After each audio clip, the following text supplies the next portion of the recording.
Welcome to Donmar TV News Channel. Okay, magandang gabi sa inyong lahat. It's 7 o'clock in the evening here in the Philippines at dalawa ang ating pag-uusapan ngayon. Una, nagkaharap na itong si Mayor Fritz Diaz, isang mayor sa Negros Oriental, no? Particularly sa Municipality of Shaton. Okay, at itong si former Governor Henry Pride Teves, nagkaharap sila sa hearing sa Senado kanina. Ipapakita ko yung video at magre-react tayo doon sa kanilang diniscuss na medyo intense rin yung pangyayari. Okay? So, yan, yung una nating balita at pangalawa nating pag-usapan ay itong ngang si Presidente Bongbong Marcos nag-propose uli kay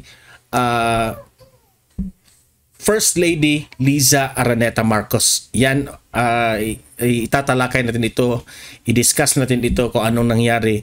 Pero bago ang lahat, help me na i-like at i-share itong video natin sa Facebook at sa YouTube para naman guys kakalat ito sa taong bayan. Okay? Sabay-sabay tayong mag-like and share. 1, 2, 3, go! Thank you very much. And also subscribe, follow Donmar TV para lagi kayong updated sa mga balita na kagaya nito. Okay? Sabay-sabay tayong mag-subscribe and follow sa Facebook at YouTube. 1, 2, 3, go. Okay, thank you. So unahin muna natin itong balita tungkol sa ating presidente at ang ating First Lady. Okay? So, ito yung binalita ng Sunstar Cebu, no? Presidente Bongbong Marcos nag-propose uli, no, kay First Lady Liza Araneta Marcos. President Ferdinand Marcos Jr. once again proposed to his wife First Lady Liza Marcos on Monday, April 17 as they celebrated their 30th wedding anniversary. Kaya pala, no, nag-propose siya ulit dahil 30th wedding anniversary nila. 30 years later, there is still no place I'd rather be and no person I'd rather be with Liza. You will always be the girl of my dreams, writes Marcos Jr. Ayan, yung picture, real picture na nag-propose itong ating presidente sa First Lady again. Okay, ipapakita ko yung card, no? I think that's a ring, no? I mean, binigay niya kay First Lady at merong card dito, babasahin natin ito, no? Yan. 30th wedding anniversary, Dearest Liza. Okay, ito pala yung handwriting ng ating Pangulo. Make all my dreams come true. Okay, ang cute, no? So, marry me again. Happy anniversary. Ayan, pirmado yan ng ating presidente. So, ayan, ang cute ng ating presidente, no? Nag-propose ulit. Kayong mga audience ko dito, kung meron kayong karelasyon dyan, no? Mag-propose kayo ulit, no? Yung mga matagal ng mag-asawa dyan, okay? So, guys, comment, react, ano ang masasabi nyo tungkol dito sa nangyari sa ating presidente at First Lady, okay? Comment, react, babasahin natin yan. Okay, so move tayo sa ating second topic. Ito ngang video ni Mayor Fritz Diaz at itong si former Governor Henry Pride Teves nagkaharap na sa Senado. Panoorin natin ang video at magre-react. Kung sabihin mo, sir, kung compromise ba siya, sir, ito yung nangyari, sir. Can we play the slides na piniprepare ko? Kaya walang nasolve na killings sa Negros Oriental, sir, because of the enforcers. Not all, kasi maraming mababait. Pero karamihan sa may rank na enforcers, bayad po ng mga Teves using the gambling money. So I will present this one, sir. This first slide, sir. Pero may clarification lang bago habang hinaantay natin, Mr. Chair. Pag tinukoy bang Teves, lahat po sila kasi magkakaiba naman po yan. No? Sino in particular para lang po clarified tayo? It's Arnie and Henry, sir. It's Arnie and Henry.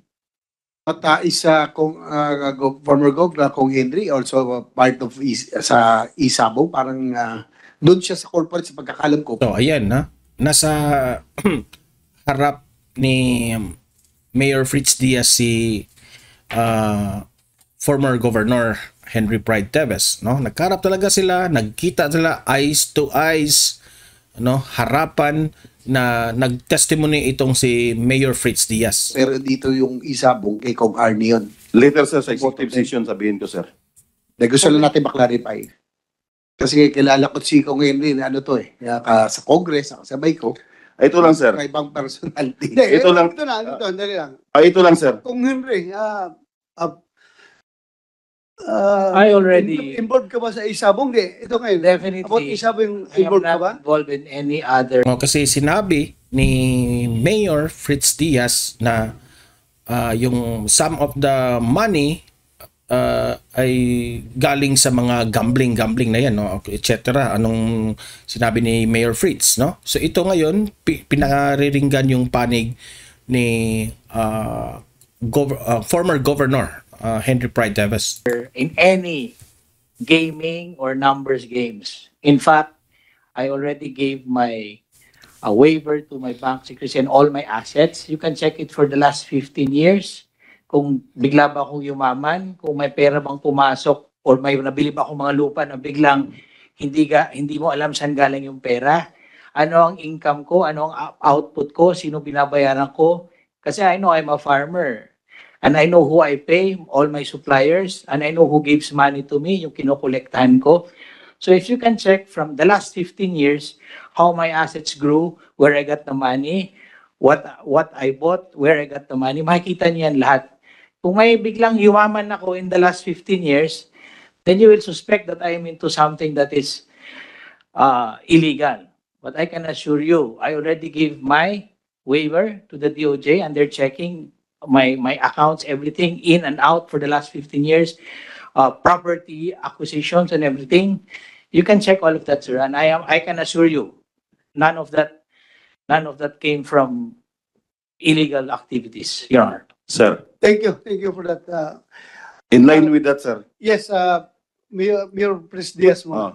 Yeah. Yes sir, binigay niya yung lahat ng assets niya. At lahat ng mga close niya biglang yumaman. So we can check in Dumaguete sa mga dummies account nila, sir.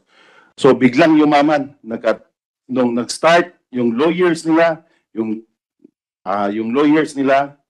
yung sabi niya yung campaign manager niya, na andyan yan sa video, papakita ko, si Tomasino Alidro, na dating NBI photographer, na ngayon maraming resorts, malaki yung mga bahay, maraming pera. So mayroong mga drastic change ng mga account ng mga people na nakapalibot nila. And sir, narinig niyo kahapon, yung chopper from HDG Corporation. Narinig natin kahapon, or Ventures ba yun? Sir, itong si Mayor Fritz Diaz, ang matapang rin ito na mayor, no? nakabili lang to ng mga to. Nung nag-start yung online sabong, at the time of pandemic, doon na po nag-start yung pag-acquire ng mga jets, ng mga choppers, at drastic na pag-change ng status. Alam nyo, hindi ko rin alam kung ito bang si Mayor Fritz Diaz at itong mga Teves dyan sa Negros Oriental magkalaban sa politika, no? But I think he's one of the testigos na pumunta dyan. Ng pamumuhay na nakapalibot sa kanila. So, later sir, pag may time kasi, hindi na, killings lang kasi inano namin dito sir Pero sa ibang time sir, ipakita namin. At makikita yan, meron saan nila winawash yung pera nila. We have an evidence kung saan nila winawash, saan nila pinapasok, saan nila kukubrahin ulit ang pera. Yun po sir. Hindi na ka naman mag-submit kung merong problema sa ano mo. Hindi naman tayo grade 1 dito. Mamaya magkuhan tayo. Executive session. And be ready for your presentation. Mayor, Intense na intense talaga yung talakayan nila guys dahil seryoso, no? So, pati itong si Senator Bato de la Rosa ay talagang masusing inimbestiga bawat mga statement ng bawat kampo. Okay? So, yan. Kasi sobrang taas itong mga yung Senate hearing, no? So, paano naman mag-focus tayo sa talakayan dito? Mag-focus lang tayo sa isang highlight. Kaya nga itong si Mayor Fritz Diaz ay sabi niya marami raw itong mga gambling activities ang mga Teves. At sinagot naman ito ni Henry Pride Teves na yung mga gambling na yan, no? Matagal nang nagbigay siya ng waiver para ipakita ang kanyang anong laman ng kanyang bangko, no? For transparency, etc. no? Natalakay na natin yan dito. So, ayan, nagsagutan, nagkaharap na nga yan sa Senado. So, kayo mga audience ko dito, libre kayong mag-comment, mag-react tungkol sa issue na yan. Kung ano ang masasabi nyo tungkol dito na nakaharap na nga, anong masasabi nyo sa mga Teveses, anong masasabi nyo kay Mayor Fritz Diaz. Libre kayong mag-comment, mag-react sa ating comment section at babasahin natin yan. Okay? So, tayo dito ay demokrasya. You are free to comment. Okay? Importante guys, like and share naman sa ating Facebook at YouTube para mas spread naman ito sa taong bayan ang ating mga latest na balita. Okay? And subscribe, follow Donmar TV para lagi kayong updated sa mga issues, hot topics sa Pilipinas. Okay?